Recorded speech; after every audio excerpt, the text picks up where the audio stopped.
Segundo vídeo, dando prosseguimento, é muita matéria de pregação. Eu vou ter que fazer 2 tempos.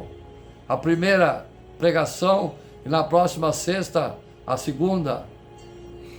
Viver de maneira santa, maneira principal de nos prepararmos para a volta de Jesus, é tendo fé, obedecendo a Ele. Quem é salvo vive de maneira diferente, procurando ser mais como Jesus, fazendo o bem e rejeitando o pecado. Se focarmos em fazer a vontade de Deus, não teremos nada a temer com a volta de Jesus e não seremos apanhados de surpresa, não.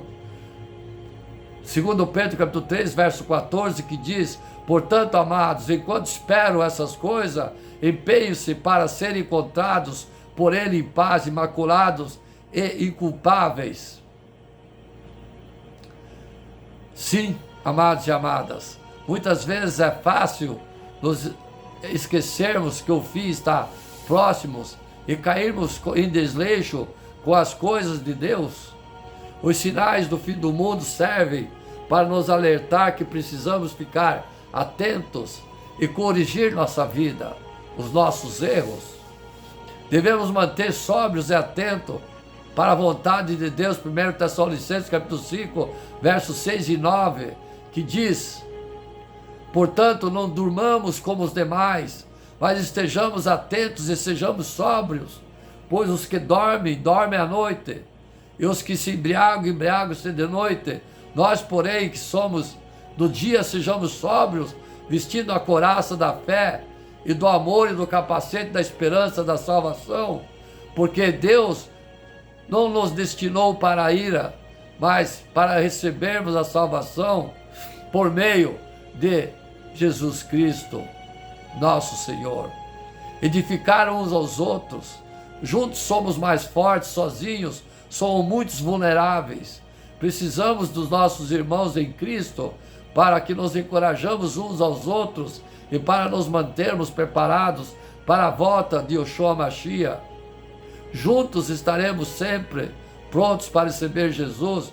1 Tessalonicenses capítulo 5, verso 5 e 11, que diz: por isso exorte-se, edifique-se uns aos outros, como de fato vocês estão fazendo. Amém, amados e amadas? Temos que ter fé, esperança e no dia de amanhã, esperando a volta de Cristo Jesus. Ele vai voltar e vai julgar os vivos e os mortos. Creio em um só Senhor Jesus, também por nós foi crucificado, padeceu e foi sepultado. Ressuscitou ao terceiro dia, conforme a Bíblia, e subiu aos céus, onde está a destra do Pai, a direita do Pai, sentado. E de novo há de vir em sua glória para julgar vivos e mortos. E o seu reino não terá fim. Assim professamos a nossa fé e nela queremos preservar até o fim. Deus quer salvar a todos e não quer que ninguém se perca. Mateus capítulo 18, verso 14. Há muitas pessoas que passarão a vida inteira sem ouvir falar o nome de Cristo. Tantas terão como a luz, para que a salvação venha até a sua história, apenas a voz da sua consciência, e temos a certeza que não estão excluídas do plano do amor de Deus. Por outro lado, há múltiplas manifestações religiosas nas quais o Espírito Santo passou na frente de todo esforço evangelizador da igreja, plantando a semente do verbo no coração das pessoas. Entretanto, há de fazer parte da nossa convicção de fé o fato que Jesus Cristo é o Senhor e o nosso Salvador. Não tinha sentido viver o cristianismo se não houvesse essa certeza em nós.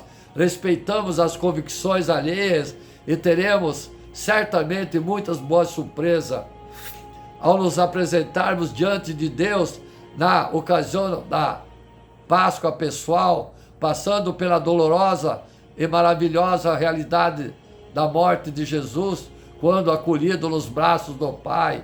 Nossos olhos se abrirão para a eternidade feliz. Tudo isso é dom de Deus e devemos reconhecer a gratuidade do seu amor. Entretanto, o dom total que vem lá do alto traz consigo a responsabilidade do nosso sim ao seu plano de salvação.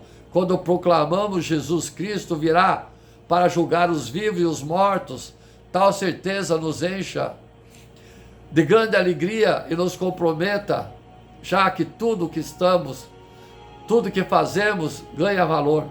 Não existe um caderno de contabilidade para somar o nosso débito e crédito a serem acertados na porta da eternidade, como muitas vezes se visualiza o que é chamado dono das chaves, São Pedro. Mas chegará o dia de juízo, Hebreus capítulo 9, verso 27. Deus está atento e vê nossos esforços, nosso desejo de acertar, as milhões de vezes em que recomeçamos especialmente a amá-lo e ao nosso próximo. Passamos o dia dos finados, os dias das pessoas que faleceram.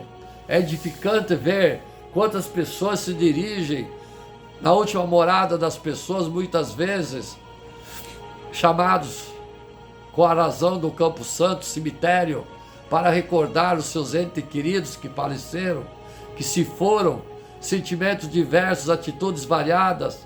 Alguns choram de saudades e esse é um bonito sentimento humano. Outro apenas enfeita as sepulturas. Pode haver gente que traz ao cemitério alguma revolta. Para muitos virá o arrependimento por não ter feito algo em benefício àqueles que agora estão pranteando. E é bom não ficar nos lamentando, mas aprofundar o nosso olhar. É ocasião privilegiada para tomarmos consciência de que ninguém ficará para semente e que chegará mais cedo ou mais tarde a nossa hora, o teu dia e a tua hora. Auguramos, entretanto, no dia dos finados que passamos, resplandeçam os outros sentimentos, e esses são os mais do que sentimentos. Trata-se da certeza que Jesus voltará, o nosso Salvador. Salmos capítulo 22, e o que? Por ele conduzidos passaremos pelo vale da sombra da morte e chegaremos às verdes pastagens da eternidade. Recordemos os ensinamentos de Paulo. Se é só para essa vida que pusemos a nossa esperança em Cristo, somos dentre todos os homens os mais dignos de compaixão. 1 Coríntios capítulo 15, verso 19.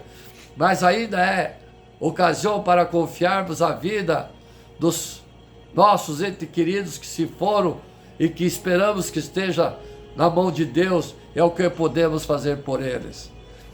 Fomos marcados pela graça de Deus quando nos convertemos, confirmados pela ação do Espírito Santo, que nos perdoou, nos libertou e nos tornamos presente à morte da ressurreição do Senhor.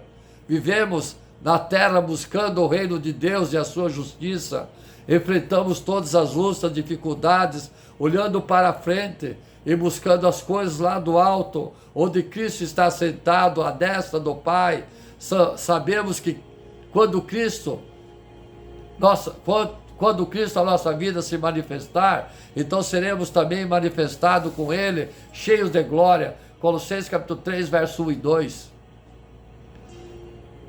E o nosso ponto de chegada é posto diante dos olhos ao celebrarmos a vida de Jesus, a vida cristã. Nós nos lembramos da morte de Jesus, quando ele morreu na cruz, e o céu como ponto de chegada. A igreja nos propõe a santidade, nada menos do que isso. Não se trata apenas de pensar nos santos, como foi. Muitos que vivem hoje são santos, porque são retos e fiéis a Deus. Sim, os santos são fiéis a Deus. E nós temos que permanecer sempre santos e fiéis ao nosso Deus. Segundo Timóteo capítulo 4, verso 9, na presença de Deus e de Jesus, que há de julgar os vivos e os mortos por sua manifestação e por seu reino, eu advirto solenemente: pregue a palavra, esteja preparado a tempo e fora do tempo, corrija, repreenda, encoraje com toda a paciência e ensino, pois chegará o tempo em que não suportarão a sã doutrina, ao contrário, segundo os seus próprios desejos, juntarão para si mesmo mestre que lhes digam nos seus ouvidos, coçando desejo ouvir. Eles se recusarão a dar ouvidos à verdade, voltando-se para os mitos. Você, porém, seja moderado em tudo e suporte o sofrimento, faça a obra de pregar o evangelho, cumpra plenamente o seu ministério. Eu já estou sendo derramado como oferta de bebida, e o tempo da minha partida está próximo. Combati o bom combate, terminei a corrida e guardei a fé. Agora está reservada para mim a coroa da justiça, que o Senhor, justo juiz, me dará naquele dia, não somente a mim, mas também a todos que amam a sua vinda. Procure vir logo ao meu encontro. Segundo Timóteo capítulo 4, verso 1 e 9, conjuro-te perante Deus a Cristo, que há de julgar vivos e mortos pela sua manifestação, pelo seu reino. Prega a palavra, insta, quer que seja oportuno, quer não, corrige, repreende, exorta com toda a longanimidade da doutrina, pois haverá tempo em que não suportarão a sã doutrina, pelo contrário, cercar-se-ão de mestres segundo as suas próprias cobiças, como que sentindo a coceira nos ouvidos, e se recusarão a dar ouvidos à verdade, entregando-se às fábulas. Tu, porém, sê sóbrio em todas as coisas, suporta as aflições, faz o trabalho do evangelista, cumpre cabalmente o teu ministério. Quanto a nós, estamos sendo já oferecidos por libação, e o tempo da nossa partida está chegando. Combati o bom combate e guardei a fé. Já agora a coroa da justiça está guardada, o qual o Senhor, o reto juiz, nos dará naquele dia, e não somente a mim, a todos nós, santos, mas também todos quanto amam a sua vida. Procure vir a Jesus depressa.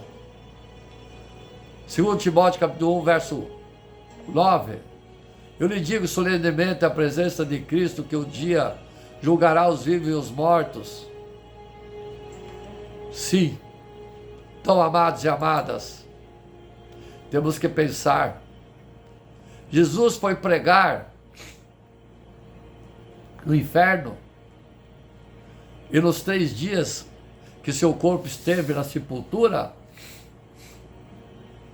antes de eu pregar a palavra, eu vou dizer, já adiantar aos amados e amadas, Jesus morreu de corpo, porque ele estava sobre o corpo humano, foi enterrado e ressuscitou, desceu nesse período dos 3 dias, as prisões, não é no inferno não, as prisões onde estavam aqueles que antes do dilúvio eram ímpios e não tinham ouvido a palavra. E ele pegou a palavra àqueles. Diferentemente que dizem que ele foi pregar no inferno. Não. Ele pregou a palavra do evangelho nas prisões do inferno. Modo de falar, do Hades. Nas prisões do Hades. Uma das passagens mais difíceis da Bíblia, em 1 Pedro capítulo 3, versos 19 e 20, principalmente a expressão no qual também foi e pregou aos espíritos em prisão. Vamos ver Pois também Cristo morreu uma vez, uma única, pelos pecados, o justo pelos injustos, para conduzir-vos a Deus, morto sim na carne, mas vivificado no Espírito, no qual também foi e pregou aos espíritos na prisão, os quais no outro tempo foram desobedientes, quando a longanimidade de Deus aguardava nos dias de Noé, enquanto se preparava a arca, na qual poucos, a saber 8 pessoas, foram salvas através das águas. 1 Pedro capítulo 3, versos 18 e 20. É bem diferente dizer que ele pegou no inferno. Basicamente o inferno hoje ainda não existe. O inferno está para depois do juízo final, será lançado no lago de fogo. Hoje existem as prisões do inferno. No juízo final, Jesus vai separar o joio do trigo, as ovelhas dos bodes, na sua direita as ovelhas que irá para os céus, certo? Os bodes à sua esquerda, os malditos, irão para o fogo eterno, não para a prisão, porque na prisão já estavam. Amém? Os versículos 19 e 20 foram usados como pretexto para doutrinas antibíblicas, como o purgatório, a salvação universal, sabe que não existe. No entanto, a apresentação de interpretações possíveis, enquanto o corpo de Jesus permaneceu no sepulcro durante 3 dias, seu espírito desceu ao Hades, como eu falei, as prisões, que representam o mundo invisível dos mortos, para proclamar aos mortos a sua vitória, pregou o Evangelho. Esse local no Novo Testamento vê um termo de Hades, como eu falei, que enquanto no Antigo Testamento vem o termo hebraico, Sheol, a Bíblia que ilustra bem esse local é a passagem do rico e Lázaro, contida no livro de Lucas. Fica evidente que o Hades e o Sheol é um local com 3 compartimentos, sendo eles o lugar de tormento, as prisões do inferno, o abismo e o seio de Abraão. Lucas capítulo 16, versos 22 e 26. Sim, a palavra inferno vem do latim infernus, que significa lugar inferior. Foi utilizado por muitas pessoas nas traduções de Sheol no Antigo Testamento. Shena, Hades. De forma proposital, muitas pessoas interpretam dessa forma que Jesus desceu aos infernos. Não.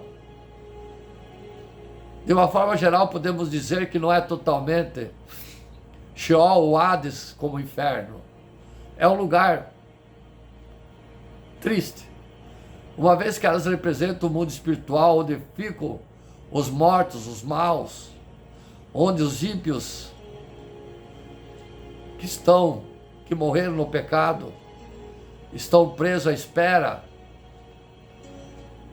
do juízo final, aonde serão enviados ao lago de fogo, e não há mais arrependimento.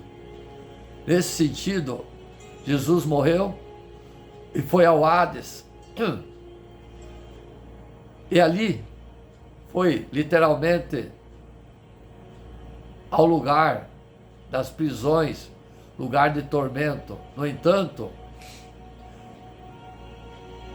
não pode existir uma palavra 100% adequada em português para representar a totalidade do significado. Sheol como inferno. É um lugar ruim.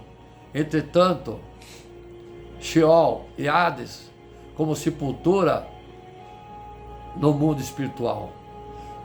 Sendo assim, nós podemos fazer importantes considerações sobre o Hades e sobre Sheol. Só aparece singular no plural, portanto nunca poderia ser usada como sepulcro. Não há qualquer vínculo com o corpo. A palavra Sheol é, como eu disse, lugar de tormento. Não significa evangelizar, mas simplesmente informar ou anunciar. Jesus não desceu ao inferno. Ele desceu às prisões para evangelizar os pecadores que lá estavam, aqueles que eu falei que não tinham ouvido a palavra do Evangelho, para anunciar a sua vitória sobre o pecado e sobre a morte. Sim, Jesus pregou a quem precisava ouvir a palavra. Onde está escrito na Bíblia sobre que Jesus desceu para pregar nas prisões do inferno? A Bíblia não é clara sobre se Jesus pregou no inferno. Como eu disse, a Bíblia não fala, mas não pregou no inferno, pregou nas prisões do inferno, no tempo entre a morte e a ressurreição. Ele morreu, ficou 3 dias sepultado. Essa ideia baseada em poucos versículos que são controversos, quer Jesus tenha pregado ou não nas prisões do inferno, depois da morte não há mais chance de arrependimento e salvação. Hebreus capítulo 9, verso 27 e 28. Essa pregação se deu de uma única vez, aonde aqueles que estavam nas prisões não tinham ouvido a palavra do Evangelho. Foi uma única vez. Da mesma forma que o homem está destinado a morrer uma só vez e depois disso enfrentar o juízo de Deus, assim também Cristo foi oferecido em sacrifício uma vez para tirar os pecados da humanidade, e vai aparecer a segunda vez não para tirar os pecados, mas para trazer a salvação aos que o aguardam. Hebreus capítulo 9, verso 27 e 28. A Bíblia diz que Jesus desceu ao Hades, às prisões do inferno, mas significa o mundo dos mortos. Jesus esteve realmente morto? Sim, de corpo. Ele teve a mesma experiência de morte que nós, sim, mas Jesus não ficou no mundo dos mortos. Claro, ele é justo, ele é Deus. Ele ressuscitou. Efésios capítulo 4, verso 9 e 10, que diz, que significa ele subiu, senão que também havia descido às profundezas da terra. Aquele que desceu é o mesmo que subiu acima de todos os céus, a fim de encher todas as coisas. Amém, amados e amadas? Quando a Bíblia diz que Jesus foi para o Hades, significa que ele morreu de verdade, não que tenha ido para o tormento do inferno. O inferno não existe, o inferno vai ter depois do juízo final. Jesus pregou para os mortos. Sim, eram mortos nas prisões. A Bíblia não nos conta que Jesus fez enquanto esteve morto. A sugestão que Jesus pregou nas prisões do inferno vem da interpretação 1 Pedro capítulo 3, versos 18 e 20. Pois também Cristo sofreu pelos pecados de uma vez por todas, o justo pelos injustos, para conduzir-nos a Deus. Ele foi morto no corpo, mas vivificado no espírito, no qual também pregou aos espíritos em prisões, como eu disse, que há muito tempo desobedeceram, quando Deus esperava pacientemente nos dias de Noé. Copiaram, família? Enquanto a arca era construída, nela apenas algumas pessoas, a saber, 8 foram salvas por meio da água. 1 Pedro capítulo 3, versos 18 e 20. Então vocês viram, já falei lá em cima, que ele desceu às prisões, não no inferno. Como disse, vou dizer de novo, o inferno vai existir, o lago de fogo, aonde jamais irá se apagar depois do juízo final. Antes, as prisões do inferno. Quando você morre, o ímpio, você vai para as prisões. Ai, Jesus, como eu disse então, enquanto Jesus esteve morto, ele pregou às pessoas que morreram no dilúvio.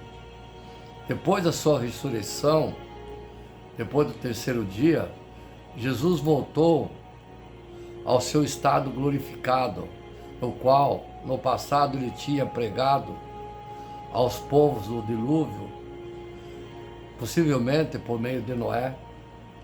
O Espírito aqui se refere ao Espírito Santo, que vem anunciando a vinda de Jesus desde o início. Enquanto esteve morto, Jesus pregou nas prisões do inferno. A Bíblia não nos conta o que Jesus fez enquanto esteve morto, porque esse assunto não tem grande relevância. O importante é o que aconteceu depois da sua ressurreição. Quando ressuscitou, Jesus venceu a morte e destruiu o seu poder. Quem se arrepende e aceita Jesus como seu Salvador, não precisa mais ter medo da morte. Sim, mesmo para quem aceita Jesus, pregou nas prisões do inferno, não há indicação que essa pregação foi de arrependimento e salvação. Ele pregou a palavra.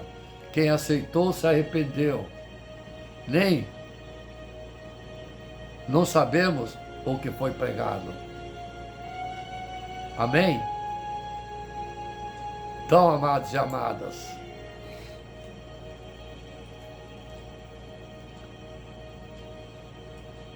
a pregação. Quais são o significado de Pedro sobre Jesus? 1 Pedro capítulo 3, versos 18 e 20, entre as várias interpretações, está a de que Noé foi incumbido por Cristo de preparar os pecadores da sua época. A outra afirma que Cristo, entre sua morte e ressurreição, pregou aos ímpios pré-diluvianos. É uma interpretação bíblica. A parte que traz dificuldade de interpretação é: pois também Cristo, morto sim na carne, mas vivificado no Espírito, no qual também foi e pregou as prisões, aos espíritos das prisões. 1 Pedro capítulo 3, versos 18 e 19. Entre as várias interpretações, uma é comum. Cristo, entre sua morte e ressurreição, teria ido pregar aos espíritos, para os que creem na imortalidade da alma. Com a morte encerra-se o tempo de preparo para a salvação. O passo seguinte após a morte é a espera do juízo. E assim como aos homens está ordenado morrer uma só vez, depois disso o juízo. Hebreus capítulo 9, verso 27. O tempo de preparo para a vida eterna é hoje, agora. Depois de morto não se salva mais. Assim pois, como diz o Espírito Santo, hoje, se ouvirdes a sua voz, não endureçais o vosso coração. Hebreus capítulo 3, versos 7 e 8. Porque ele diz: eu te ouvi no tempo da oportunidade de te socorrer no dia da salvação. Eis agora o tempo, sobretudo, oportuno. Eis agora o dia da salvação. 2 Coríntios capítulo 6, verso 2. Os mortos não podem ouvir a pregação do Evangelho, tampouco podem aceitá-lo, pois viram pó. Até que tornes a terra, pois dela foste formado, porque tu és pó, e ao pó tornarás. Gênesis capítulo 3, verso 19. Como consequência disso, quem morreu não tem consciência, sai-lhe o espírito e eles tornam pó. Nesse mesmo dia, perecem todos os seus desígnios. Salmo 146, verso 4.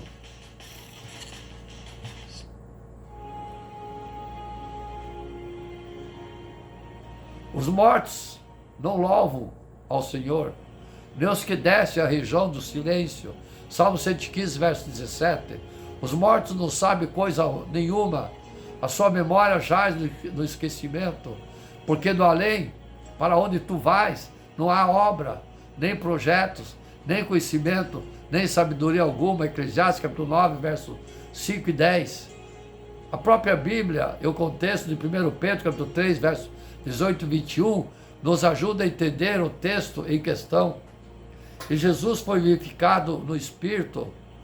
Pelo original grego podemos também traduzir essa frase, vivificado pelo Espírito, ou seja, o Espírito Santo participou na ressurreição de Cristo, Romanos capítulo 8, verso 11, no qual também pregou aos espíritos na prisão, a expressão na qual que se refere ao Espírito Santo mencionado na parte final, 1 Pedro capítulo 3, verso 18. Então Jesus, através do Espírito Santo, pregou a esses espíritos em prisão. No entanto, o elemento humano usado pelo Espírito Santo foi Noé. Veja, o 1 Pedro capítulo 3, verso 20, a menção a esse patriarca fornece a pista para se saber em quanto tempo foi feita essa pregação. A pregação se deu não no período entre a morte e a ressurreição de Cristo, mas nos dias de Noé, capítulo 3, verso 20, isto é no tempo anterior ao dilúvio, enquanto se preparava a arca. Quem seria esses espíritos aos quais foi feita a pregação? Das prisões do inferno? O próprio texto esclarece. Foram os desobedientes no dia de Noé, enquanto se preparava a arca. Ou seja, a pregação foi feita aos antediluvianos e não a espíritos desincorporados no Hades, no inferno, nas prisões do inferno. A parte final do 3.20 nos esclarece que poucos, a saber, 8 pessoas foram salvos. A palavra pessoas aqui significa alma, vida, pessoa, criatura. Então vê-se que os 8 espíritos que se salvaram na arca foram salvos. 8 pessoas da família de Noé. Ele, a esposa, 3 filhos e 3 noras. E qual seria a prisão mencionada em 1 Pedro capítulo 3, verso 19? A Bíblia nos diz que a prisão é um pecado. Tira a minha alma do cárcere, para que eu dê graças ao teu nome. Salmo 142, verso 7. Quanto ao perverso, as suas iniquidades o prenderão, e com as cordas do seu pecado será detido. Provérbios capítulo 5, verso 22. É digno, denota que um dos atos de Messias seria tirar da prisão o cativo e do cárcere os que jazem em trevas. Isaías capítulo 42, verso 7. Isso foi feito por Jesus para todo aquele que o aceitarem como Salvador. Portanto, podemos concluir dizendo que o 1 Pedro capítulo 3, versos 18 e 20 afirma que Jesus, através da atuação do Espírito Santo em Noé, pregou aos antediluvianos, mas somente 8 deles, Noé e sua família, aceitaram a pregação e foram salvos. Pode ser que outros antediluvianos possam ter aceitado a pregação de Cristo e ser salvo também. Mas o Noé e sua família com mais certeza, certo? Porque eles estavam na arca. Os outros morreram no dilúvio. Estavam se aproveitando do dia de hoje, o presente momento, para entregar a sua vida a Jesus Cristo, para que esteja salvo quando vier o dilúvio de fogo. Não se esqueça de que hoje é o dia da salvação. Agora, nesse exato momento, entregue sua alma a Jesus e aceite Ele como seu Salvador. Amém? Amados e amadas, temos que aceitar Jesus de coração, como que nasceu, morreu por nós na cruz. Um chamado ao arrependimento Atos capítulo 17, versos 30 e 34.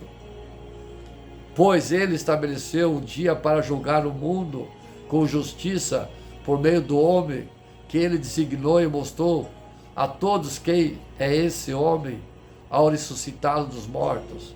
Atos capítulo 17, verso 31. Os discípulos foram incumbidos de proclamar o arrependimento e a remissão dos pecados de todas as nações.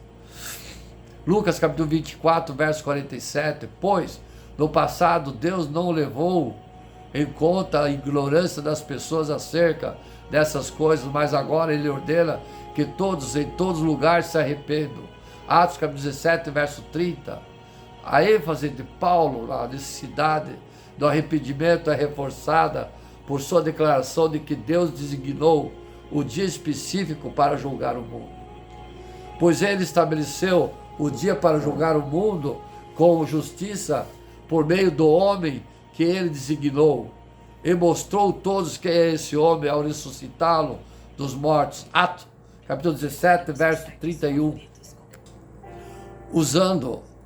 Utilizando a terminologia do Antigo Testamento, Paulo destaca que esse julgamento será conduzido com equidade.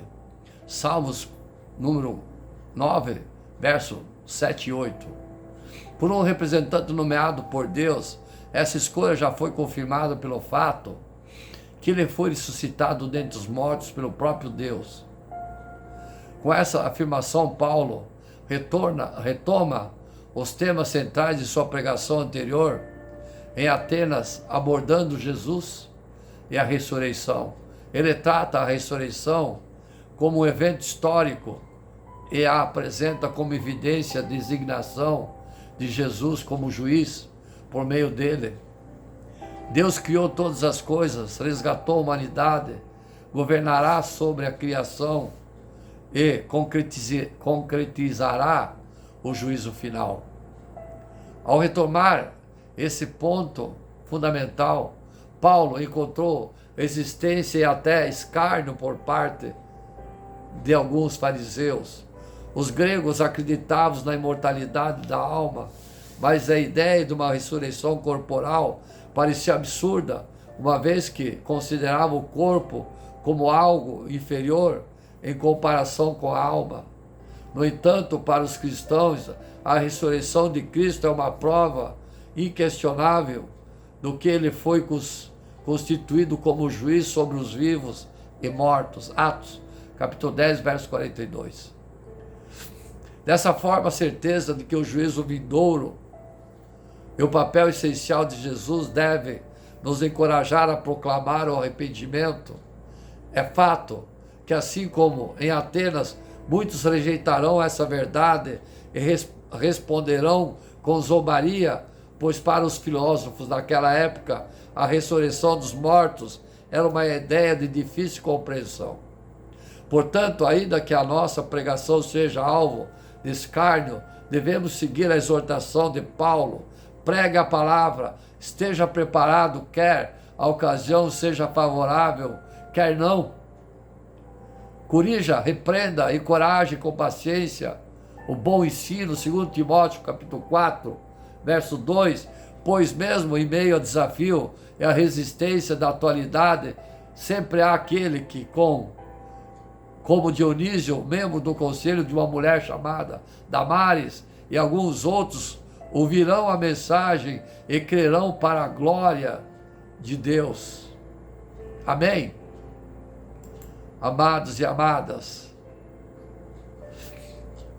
Atos, capítulo 17, verso 31, pois estabeleceu um dia em que há de julgar o mundo com justiça por meio do homem que designou, e deu provas disso a todos, ressuscitando-o dentre os mortos.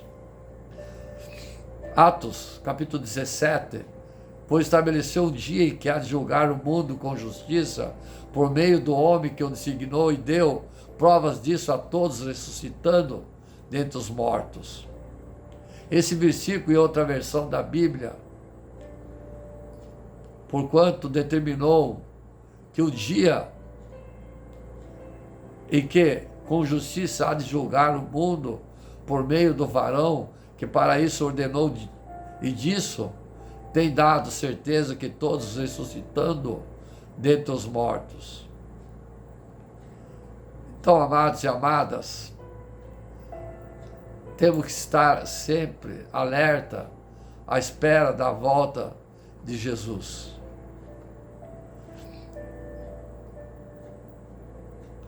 A compreensão do versículo 17, verso 30. Prosseguindo com a nossa pregação, a compreensão de alguns versículos mais populares da Bíblia, chegamos ao Atos dos Apóstolos, capítulo 17, verso 30, que diz: mas Deus, não tendo em conta os tempos de ignorância, anuncia agora a todos os homens em todo lugar que se arrependam. Recado do Espírito Santo. Quando separamos os versículos acima de duas grandes partes, percebemos que a primeira, do início ao termo ignorância, é infinitivamente mais conhecida e mais recitada entre os religiosos do nosso tempo, que a segunda, que começa em anuncia e vai até o verbo arrependam, curiosamente quase desconhecida e bem menos propagada. A grande popularidade da primeira parte se dá porque os homens encontram nela justificativa para permanecer em suas vidas tortuosas. O versículo, além de ser realizado pela metade, é feito completamente fora do seu contexto, que é inserido na Bíblia sobre o perdão de Deus para o pecado dos homens. E é sobre isso, a compreensão dessas duas lacunas, que vamos tratar aqui nesse momento. O capítulo 17 do livro do Atos é um retrato de lutas e perseguições sofridas por Paulo e seus companheiros, causadas por religiosos que se sentiam ofendidos e confrontados em sua fé através das pregações dos apóstolos.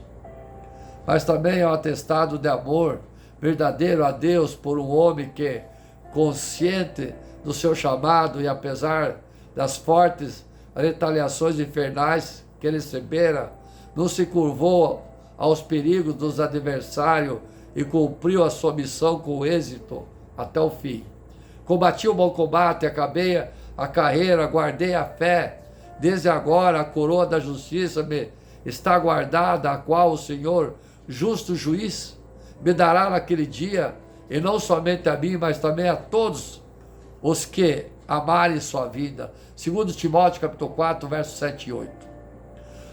Atos capítulo 17 é o exemplo perfeito de que deve ser uma caminhada cristã daqueles que forem chamados por Deus para anunciar o Evangelho com coragem e ousadia, sem medo das possíveis e dolorosas consequências que possam surgir.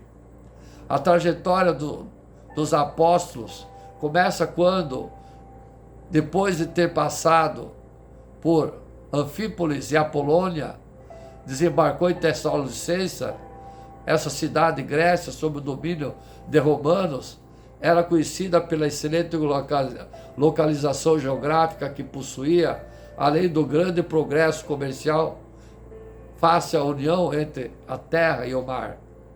A rápida passagem por Anfípolis e Apolônia, sem nenhum registro da estada ou ministração, se deu talvez pela ausência das sinagogas nesses dois lugares. Os templos dos judeus eram um lugar ideal para a exposição do Evangelho no passado. Ainda como Saulo, em perseguição da igreja, Paulo conhecia a veneração que os judeus tinham por esses lugares de adoração a Deus e veneração que os judeus tinham por esses lugares. Estudos da lei da antiga de Moisés, assim, a primeira estada dos apóstolos efetivamente se deu em Tessalônica, a segunda em Bereia, a terceira e última em Atenas. Em ambas as perseguições e afrontas por parte de judeus foram muito constantes.